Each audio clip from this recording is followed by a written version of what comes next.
Hi, this is Rabbi Joshua Hammerman of the In This Moment Substack. I don't often take to the air, but given the urgency of this moment and what was done in the Senate and in Congress regarding the big ugly bill, it's important to chime in for everyone who can speak to speak. And so I'm taking the liberty of doing just that as a video and not just as a written Substack posting. 2,000 years ago, the sage Hillel made a statement that's quoted universally that people hear all the time, not just from Jews, not just from rabbis, but everywhere. If not now, when?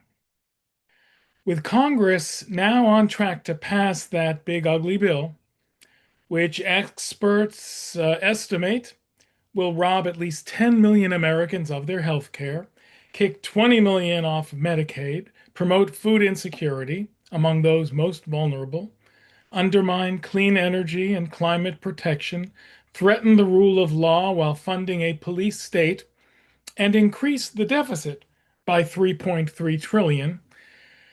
I think Hillel's question rings more like an exclamation. And so does this commentary from the 15th century Italian Jew, Ovadia from Bartanuro, called the Bartanura. If not now, he says, means in this world. It means while we're alive. Although there are many Jewish traditions about an afterlife, known to the rabbis as the world to come, Judaism always places a premium on the actions we take in this world, in this life. Having had my own brush with mortality lately, with cancer, I fully understand the urgency of seizing the moment. Take a look at Psalm 115, verse 17. It states, "The dead will not worship you, nor any who go down into silence. Lo hamitim hallelujah, velo kol yordei duma." Because this life is the only place, this life is the only one where our actions will resonate. We have to grab this moment to act. We may never get another chance to determine the nature of the world that will exist, God willing, long after we are gone. Once we have gone down, as the psalm says, kol yordei duma, gone down in silence, we won't be able to change anything. Once we're dead, it won't matter. For the psalmist, going down means to the grave, the abode of the dead, known as Sheol in biblical times. But for us, going down could also signify a rapid decline to the ignominy of having twiddled away our democracy by not doing enough when we had the chance to do it. We would be going down in history as a generation of naive fools, suckered by a con man into giving away our birthright, numbed into submission by the never-ending carnival of distractions and manufactured outrage. Going down into silence, yordei duma, is precisely how I would describe things right now. Too many are capitulating. The media, religious leaders, business leaders, not to mention many politicians. Everyone who is silent is complicit right now, including some of my clergy colleagues. Going down into silence is dragging all of us down. This is a moral moment, if ever there was one. To my clergy colleagues and other moral, political, and thought leaders, I implore, in the manner of the psalmist, the dead will not worship you, nor any who go down into silence.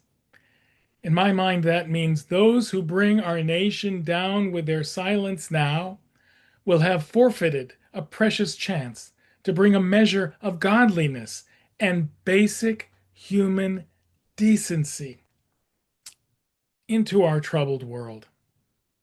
Basic human decency is what has been stolen from us these past 6 months. We've almost forgotten what it is. If we don't do everything we can, everything we possibly can, to prevent this fascist coup from being completed, and yes, Trumpism is a new American strain of fascism, as General Milley said explicitly, calling Trump fascist to the core, we'll only have ourselves to blame.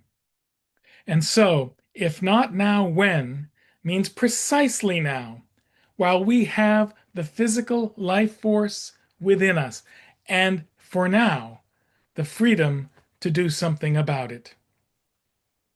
We should never take lightly the threat to violently deport tens of millions of people who are here legally, to use military force on political opponents and entire U.S. cities, and to remove basic freedoms we've long taken for granted, to ban books and even burn them, to promote hatred and division, and to use Jews as human shields to destroy universities, scientific research, and precious First Amendment rights, all in the name of supposedly combating anti Semitism, when such actions will only promote more hatred and division.